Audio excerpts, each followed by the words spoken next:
বহু নেতার গল্প শুনছি। আমাদের প্রধানমন্ত্রী 560টা মডেল মসজিদ বানায় দিল। আমরা এতদিন জানতাম না যে প্রধানমন্ত্রী মনে করছিলাম নিজের বাপের টাকা দিয়ে মসজিদ বানাচ্ছে। এখন শুনলাম সৌদি আরব 8,000 কোটি টাকা দান করেছে, আর সেই টাকা মেরে খেয়ে সালারা মসজিদ বানাচ্ছে। জোরে খান কথা ঠিক কিনা? হ্যাঁ, তাই তো কই খেরে নেতারা প্রধানমন্ত্রী মসজিদের বানানোর কথা কয়, কিন্তু এক নেতা নামাজ পড়ে না। তার কারণ কি? রে বাংলার মুসলমানেরা, দেশ স্বাধীন হওয়ার পরে আমরা বাবার শাসন দেখেছি। জোরে কার কথা ঠিক কিনা? জাতির পিতা। তারপরে দেখলাম আমরা একজন মেজরের শাসন, যাকে বলি আমরা জিয়া। তারপরে দেখলাম চাচা, এরশাদ চাচা। তারপরে দেখলাম ভাবি। তারপরে দেখলাম বুবু। তারপরে আবার ভাবি। তারপরে আবার বুবু, স্বৈরাচারী। অনেকেই বললেন মোদিরও বউ নাই। পরকারটা আমি কইলাম না। বহু দেখলাম, বহু দেখলাম। আমরা সামনে আর কোন মানুষের আইনের বাংলাদেশ দেখতে চাই না, আল্লাহর কোরআনের বাংলাদেশ দেখতে চাই। জোরে বলেন কথা ঠিক কিনা? হ্যাঁ, আল্লাহর কোরআনের বাংলাদেশ দেখলে শোনেন, আসেন। আল্লাহ বলতেছেন আল্লাযীনা ইম্মাক্কান্নাহুম ফিল আরদ। মুসলমানের মধ্যে কাউকে যখন ক্ষমতার চেয়ারে বসানো হবে, আসলে ক্ষমতার মালিক কে? আল্লাহ যদি কাউকে ক্ষমতা দেয়, সে যদি ক্ষমতার চেয়ারে বসে, তার 1 নম্বর দায়িত্ব হলো পর্দা সেতু নির্মাণ করা,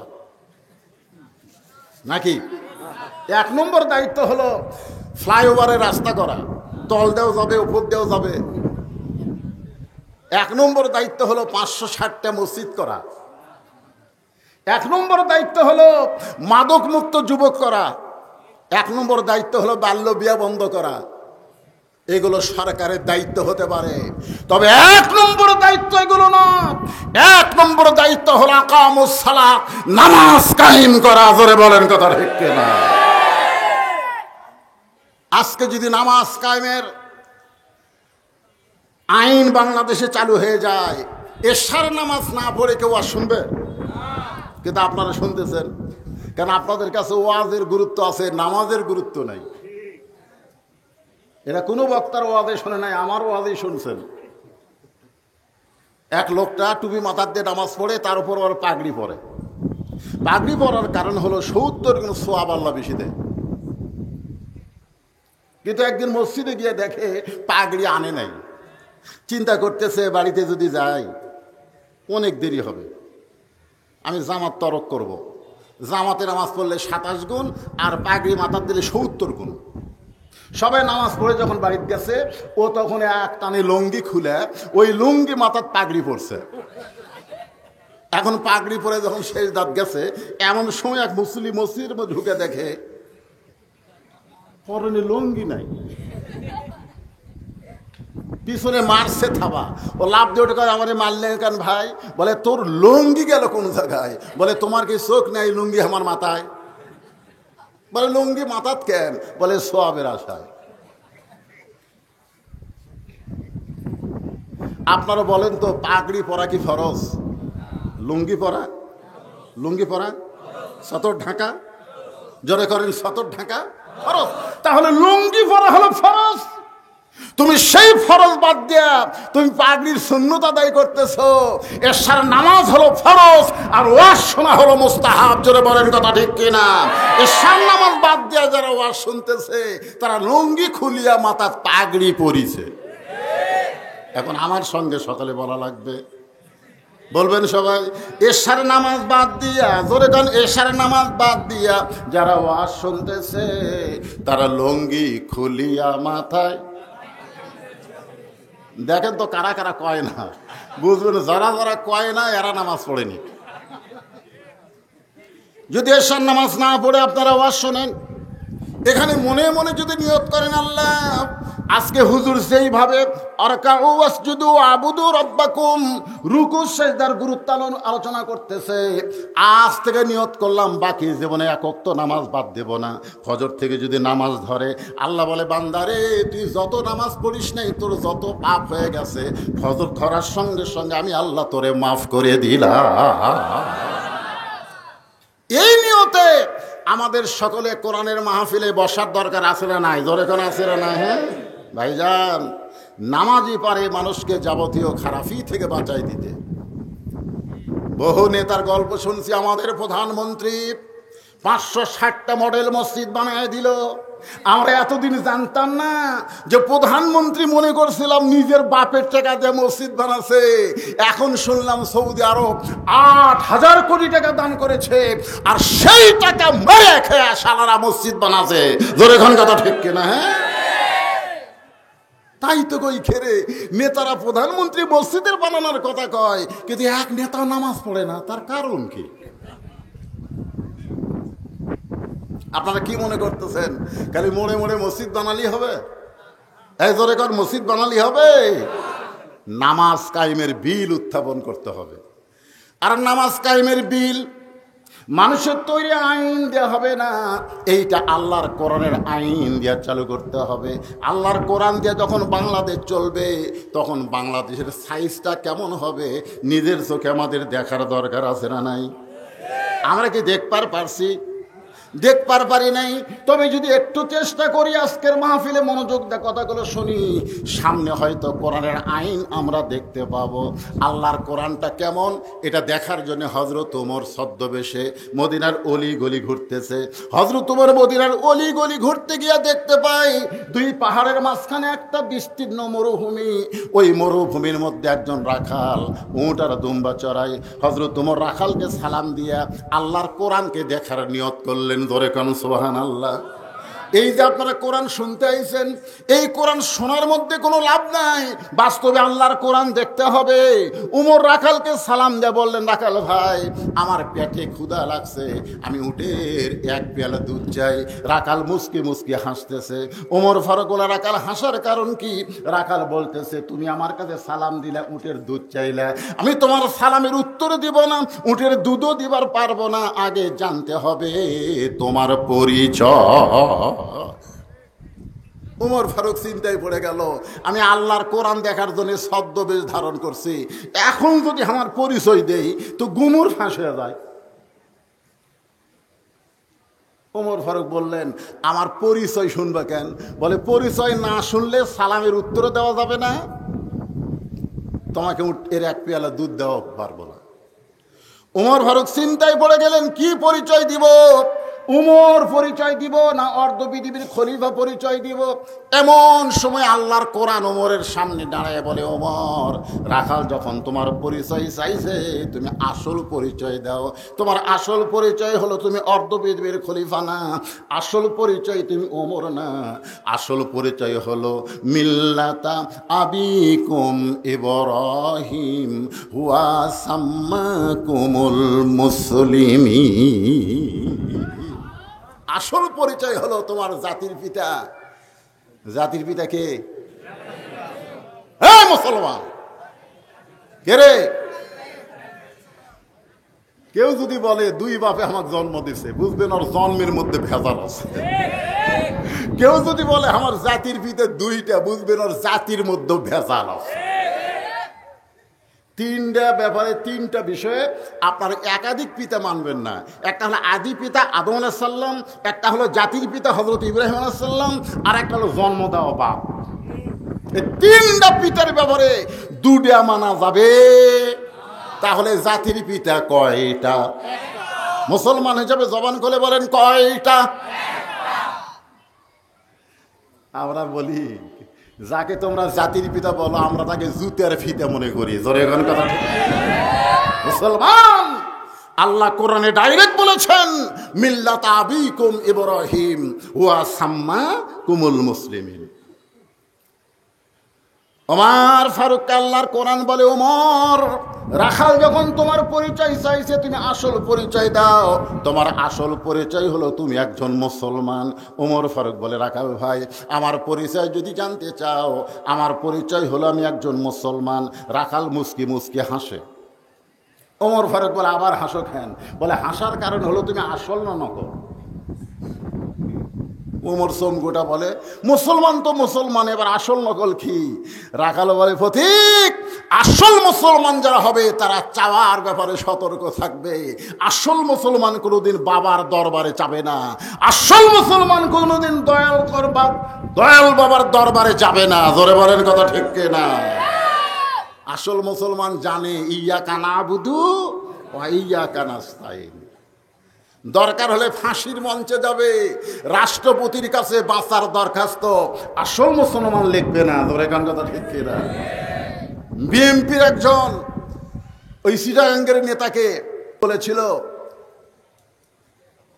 যে আপনি যদি রাষ্ট্রপতির কাছে, সালাউদ্দিন কাদের চৌধুরী নাম শুনেন নাই, যাকে বলা হয় সাকা চৌধুরী, যে আপনি যদি রাষ্ট্রপতির কাছে দরখাস্ত করেন, আপনি তো জামাত করেন না, আপনি বিএনপি করেন, রাষ্ট্রপতি হয়তো আপনাকে মাফ করে দিবে। তখন সাকা চৌধুরী মুচকি মুচকি হাসারে বলে, উকিল তওবা কর, তওবা কর। উকিল কই, আমি আপনার পক্ষে কথা বলতেছি আর আপনি আমাকে তওবা করার কথা বলেন। সাকা চৌধুরী বলেছে, দরকার হলে ফাঁসির মঞ্চে যাব, ফাঁসি হবে, কিন্তু দুনিয়ার কোন রাষ্ট্রপতির কাছে বাঁচার দরখাস্ত লিখবো না। ইয়াকা নাবুদু ওয়া ইয়াকা নাস্তাইন। জল্লাদ শাহজাহান বলেছে, সাকা চৌধুরীকে যখন ফাঁসির মঞ্চে নিয়ে যাওয়া হলো, আমি নিজে আশ্চর্য হয়ে দেখি মুস্কি মুস্কি হাসতেছে। কারণ মুসলমান যারা হবে তাদের বিশ্বাস মরে গেলে তারা কবরে যাবে না, মৃত্যুবরণের মাধ্যমে জান্নাত তাদেরকে বরণ করবে। ধরে বলেন কথা ঠিক কিনা? রাখাল বলতে তো পথিক, তুমি যদি আসল মুসলমান হও তাহলে তুমি দুধ চাইলা কার কাছে? সঙ্গে সঙ্গে ওমর ফারুক চমকে ওঠে, মনে মনে চিন্তা করতেছে, রাখাল আমার আসল জায়গায় হাত দিয়েছে, তুমি দুধ চাইছো কার কাছে? আপনারা বলেন তো, রাখাল দুধ চাই, ওমর ফারুক দুধ চাইছে কার কাছে? জোরে কান, কার কাছে? ওমর ফারুক চোখের পানি বের করে বলে, মাবুদ, তোমার কোরআন যখন দুনিয়াতে চালু থাকবে, ওমর যদি ভুল করে একটা রাখাল পর্যন্ত তার ভুলটা ধরতে পারবে। আমাদের বাংলাদেশে কোরআন চালু নাই, যার কারণে আমরা ভুল ধরবার পারি না। কোরআন চালু, ওমর ফারুক জুম্মায় খুতবা দিচ্ছে, মাঝখান থেকে এক মুসল্লি দাঁড়িয়ে বলতেছি, আমিরুল মুমিনিন খুতবা বন্ধ করেন। ওমর ফারুক বললেন, আমার অপরাধ কি? বলে, আমাদেরকে খাটো পাঞ্জাবি দিয়ে আপনি লম্বা জুব্বা পরে খুতবা দিচ্ছেন। বাংলাদেশের মতন 96টা দেশের খলিফা, তাকে একটা জুব্বা লম্বা পড়ছে দেখে খুতবা বন্ধ করে দিছে। আর আমাকে এমপিরা যখন ভাষণ দেয়, তখন যদি কেউ বলে আপনি এমপি কেমনে হলে, বিয়া না করে যে সন্তানের বাপ হয় তা জাউরা কয়। জোরে কোন কথা ঠিক কিনা? ভোট না পাইয়া আপনার এমপি কেমনে হলেন? আপনার হলেন জাউরা এমপি। জোরে কোন কথা ঠিক কিনা? যদি কেউ বলতো, ওরে বাঁচার বুদ্ধি আছিল।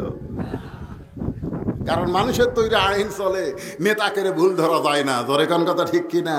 আর আল্লাহর কোরআন চলতেছে, আমাদেরকে খাটো পাঞ্জাবি দিয়ে আপনি লম্বা জুব্বা পরে খুতবা দেন। যতক্ষণ লম্বা জুব্বা কোথায় পাইলেন এটা না বলবেন, আপনার খুতবা শুনবই না। ওমর ফারুক ছোট বাচ্চার মতন কান্না শুরু করে দিলেন। এমন সময় ওমর ফারুকের ছেলে 30 পারা কোরআনের হাফেজ, 6 লক্ষ হাদিসের হাফেজ, নাম হলো আব্দুল্লাহ ইবনে ওমর। নেতার ছেলে 30 পারা কোরআনের হাফেজ। স্বরাষ্ট্রমন্ত্রীর ছেলেকেও কিন্তু ধরছে। জোরে কোন কথা ঠিক কিনা? স্বরাষ্ট্রমন্ত্রী এখনো কট হয়নি, কিন্তু আর ছেলেক ধরছে। আজকে আবার বাড়িতে লিয়ে গেছে, কি পাওয়া যায়? সীতাবাগের চামড়া পাশে, হরিণের শিং পাশে। হায় হায় ভাইজান, আল্লাহর কোরআনকে সামনে নিয়ে বর্তমান বাংলাদেশের কিছু নেতাদের চরিত্র উন্মোচন করার দরকার আছে না নাই? জোরে কেন আছে না নাই? ভবিষ্যতে এরকম নেতা যেন বাংলার জমিনে আর ফিরে না আসে। মনে কষ্ট নেবেন না। 30 পারা কোরআনের হাফেজ নেতার বেটা আব্দুল্লাহ ইবনে ওমর, খালি কোরআনের হাফেজ না, 6 লক্ষ হাদিসের হাফেজ। বাবার পাশে দাঁড়ায় বলতেছে, রে নবীর সাহাবীরা, আমার বাবার গায়ে লম্বা জুব্বা দেখে খুতবা বন্ধ করে দিলে, একবার আমার দিকে তাকাও।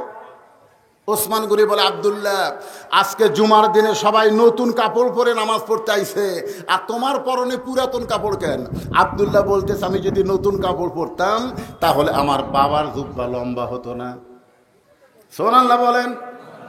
দুনিয়ার সবাই যখন ঘুমায়াছিল, এমন সময় আমার বাবা চোরের মতন চুপি চুপি। আব্দুল্লাহ ইবনে ওমর বলে, একদিন গভীর রাত্রে আমি চেতন পায়ে দেখি আমার মা দরজায় দাঁড়িয়ে আছে। আমি মায়ের কাছে গিয়ে দেখলাম মায়ের চোখ দিয়ে দর দর করে পানি পড়তেছে। আমি কইলাম, মা, এই গভীর রাত্রে আপনি দরজায় কেন? আমার মা বলতেছে, যেদিন থেকে তোমার বাবা মদিনার খলিফা হয়েছে সেদিন থেকে রাতের বেলা ঘুম পাড়ে না, সারা রাত মানুষের দুঃখ কষ্ট দেখে। তোমার বাবা যদি ঘুম না পাইরা মানুষের দুঃখ কষ্ট দেখে, আমি কেমনে ঘুমাই? আমি দরজায় দাঁড়িয়ে দোয়া করি, আল্লাহ যেন তোমার বাবাকে হেফাজত করে। সবাই ঘুম পাড়তেছে, কিন্তু কোরআনের আদর্শের নেতা হযরত ওমরের চোখে ঘুম নাই। আব্দুল্লাহর দরজায় গিয়ে বলে, আব্দুল্লাহ দরজা খুলে বের হয়ে গেল। বাবা, খবর কি? দেখে তাকায় বাবার হাতে একটা পাঞ্জাবি। আব্দুল্লাহ মুসকে মুসকে হাসিয়ার বলে, নেতার বেটা হয়ে লাভ আছে রে, একটা পাঞ্জাবি বাইতুল মাল থেকে আমারে দিছে, আর গভীর রাত্রে আর একটা বাবা দিবে রাইছে রে। নেতার বেটা হওয়ার মধ্যে লাভ আছে না নাই? একটা তো পাইছি, আর একটা বাবা দিবে রাইছে। বলে, বাবা, আমার ভাগ্য কত ভালো, বাইতুল মাল থেকে একটা পাইছি, আর একটা আপনি গভীর রাত্রি দিবে রাইছেন। সঙ্গে সঙ্গে ওমর ফারুক কোরআন থেকে তেলাওয়াত করলেন, ইন্নাল্লাহা ইয়ামুরুকুম আন তুআদ্দুল আমানাতি ইলা আহলিহা ওয়া ইযা হাকামতুম বাইনান নাস আন তাহকুমু বিল আদল। জোরে বলেন সুবহানাল্লাহ। 6 বছর আম বাগানে চাষ করছে, এখন জ্যৈষ্ঠ মাসে দেখতে গেছে আম পাকছে কিনা। যা দেখে গাছের ডালে বসে ছোট্ট একটা বাচ্চা পাকা আম পাড়তেছে আর ব্যাগের মধ্যে ঢুকাচ্ছে। বাগানের মালিক বলে, আমি খাইনি, আমার পরিবারের কেউ খাইনি, তুই আমার কাছে আম পাড়তেছিস, তোর বাপকে গিয়ে বিচার দিব। ছেলে খালি মুচকে মুচকে হাসে। বাগানের মালিক বলে, হাসিস কেন? বলে, আমার বাপকে কোথায় গিয়ে বিচার দিবেন, আমার বাবাও তো আর এক গাছের চড়ছে। বাগরা মালিক তাকায় দেখে ওর বাপ আম পাড়িয়ার বস্তা ভরায়, গাছের নিচে বসে কান্দের বলে, আল্লাহ, বিচার দেবো কার কাছে? বেটাও চোর, বাপেও চোর। বাংলাদেশের অবস্থা ছিল, বিচার দিব কার কাছে? চোরও চোর, এমনকি বিচারপতিও চোর। জোরে বলেন কথা ঠিক না? দীর্ঘ 15 বছর বিচারপতিরা চোর হওয়ার কারণে বাংলাদেশের ভালো মানুষগুলো জেলখানায় ঢুকেছে, আর খারাপ মানুষগুলো জামিন পাইছে। জোরে কোন কথা ঠিক না? এমনকি 50 বছর কোরআনের তাফসীর কারক, কোরআনের পাখিকে অন্যায়ভাবে জেলখানায় বন্দি রাখছে। জেলখানায় যখন মৃত্যুবরণ করে নাই, তখন হাসপাতালে নিয়ে গিয়ে তাকে হত্যা করা হয়েছে। জোরে কথা ঠিক না? বাগানের মালিক কয়, শালা কি রে, বেটাও চোর, বাপও চোর। ওমর ফারুক বলে, বেটা, একটা পাঞ্জাবি তুই পাইছিস, আর একটা আমি দিবে রাইছি। ও আব্দুল্লাহ বলতেছে, বাবা, তাহলে গভীর রাত্রে কি জন্য এই কাপড় নিয়ে দাঁড়াইছেন? ওমর ফারুক বলতেছে, এই কাপড়টা আমার ভাগে পড়ছে, এই কাপড় পরে যদি জুমার নামাজ পড়তে যাই আমার হাঁটুর উপর পাঞ্জাবি আসে। তোর কাপড়টুকু আমাকে দান করে দে বাবা, তোর কাপড় আমার কাপড় মিলে আমি 71 করে জুব্বা বাড়াবার চাই। আব্দুল্লাহ বলে, গভীর রাত্রে আমার কাপড়টুকু আমার বাবাকে দান করার কারণে আমার কাপড় বাবার কাপড় একত্র করে বাবা জুব্বা বানাইছে। এই লম্বা জুব্বা পরে বাবা খুতবা দেয়। এখন বলো, খুতবা শোনা যায় কি না যায়? সমস্ত মুসলমান কান্দের বলে, আল্লাহর কোরআন দিয়ে যখন রাষ্ট্র চলবে, মুসলমানেরা তখন এমন নেতাই দেখতে পাবে। সেরকম নেতা আমাদের দেখার দরকার আছে না নাই? দরকার আছে না নাই? একটু মনোযোগ দিয়ে শোনেন। ওমর ফারুক চোখের পানি বের করে বলে, রাখাল ভাই, আসলে চাওয়ার ব্যাপারে আমি ভুল করেছি।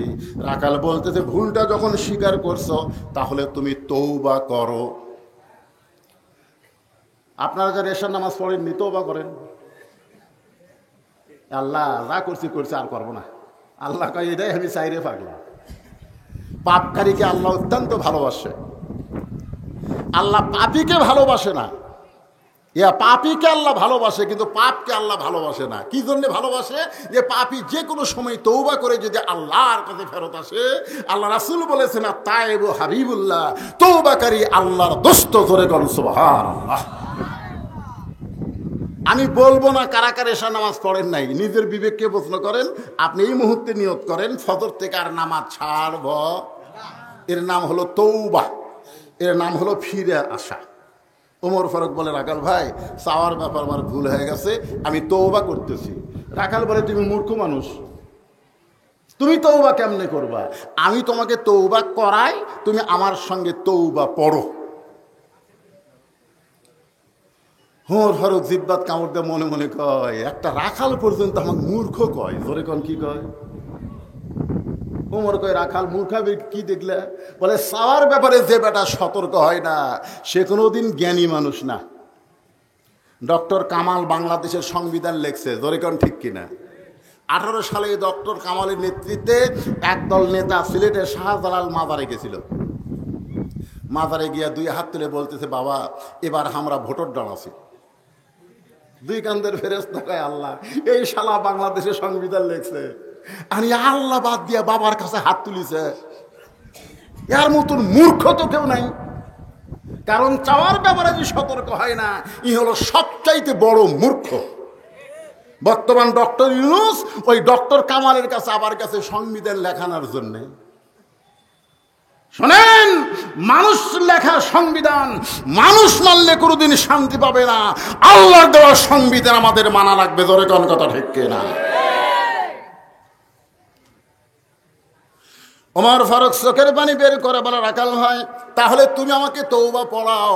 এবার রাখাল হযরত ওমরকে তওবা পড়াচ্ছেন। আমার সঙ্গে সকলে পড়েন আস্তাগফিরুল্লাহ। পড়েন। আচ্ছা তওবা বললে কোনো সমস্যা আছে? সবাই পড়েন আস্তাগফিরুল্লাহ রব্বি মিন কুল্লি জামবি ওয়া তুবু ইলাইহি। ওমর ফারুক তওবা পড়ার পরে বলে রাখাল ভাই আল্লাহর হস্তে উটের 1 পেয়ালা দুধ দাও। কার হস্তে? রাখাল মুচকে মুচকে হাসে। ওমর ফারুক বলে আবার হাসার কারণ? রাখাল বলতেছে তওবা করার পরে তুমি মুনাফিকি করলে। যেই কথা মুনাফিক, ওমর ফারুকের চেহারা রক্তের মতো লাল হয়ে গেছে। আপনারা বলেন তো কোনটা ভালো? দুটাই খারাপ। কিন্তু 2 খারাপের মধ্যে কাফের বেশি খারাপ না মুনাফিক বেশি খারাপ? আজকে দেখবেন মিথ্যা অজুহাতে টুপিওয়ালা দাড়িওয়ালা সামনে নির্বাচনে যদি ঐক্য না হয়, আকীদার দোহাই দিয়ে যদি ফিতনা সৃষ্টি করতে চায়, ওরা আর যাই হোক মুসলমান না, এরা হলো মুনাফিকের গোষ্ঠী। জোরে কোন কথা ঠিক কিনা?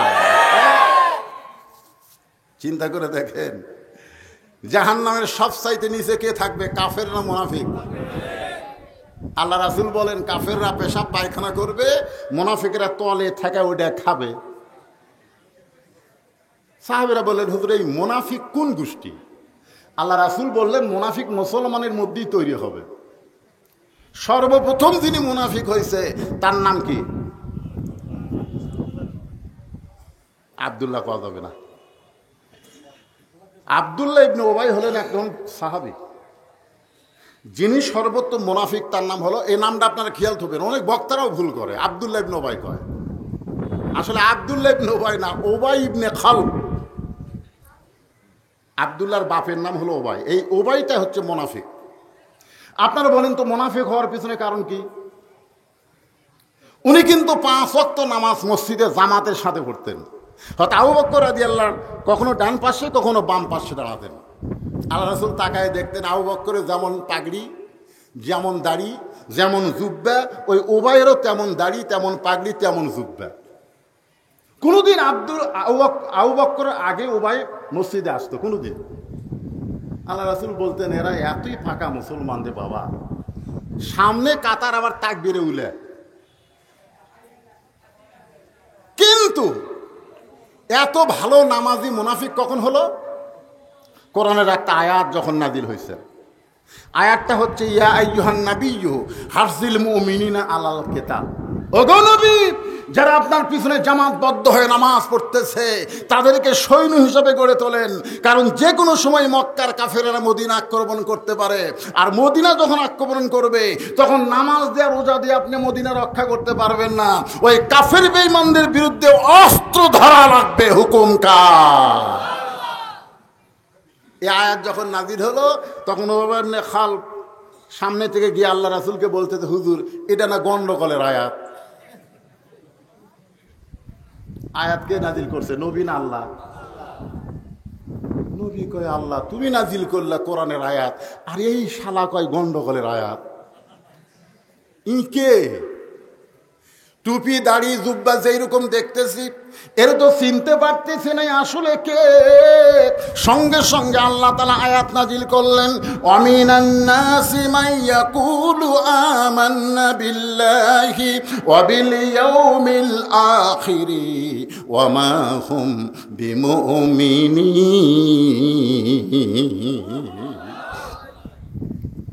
কেউ যদি বলে আল্লাহ বিশ্বাস করে, আখিরাত বিশ্বাস করি, 5 ওয়াক্ত নামাজ পড়ি, এরপরও সে মুমিন নয় যদি মুসলমান হয়ে ইসলামী আন্দোলনকে বিশ্বাস না করে। জোরে কোন কথা ঠিক কিনা?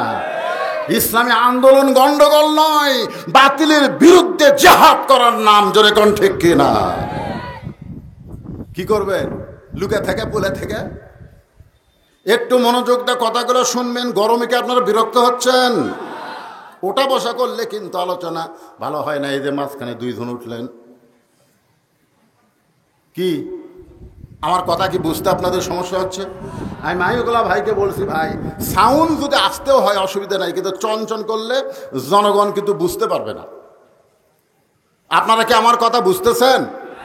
বুঝতে পারতেছেন? উমর ফারুক চেহারা রক্তে লাল করে বলতেছে, রাখাল আমার মধ্যে মুনাফিকের তুমি কি দেখলে?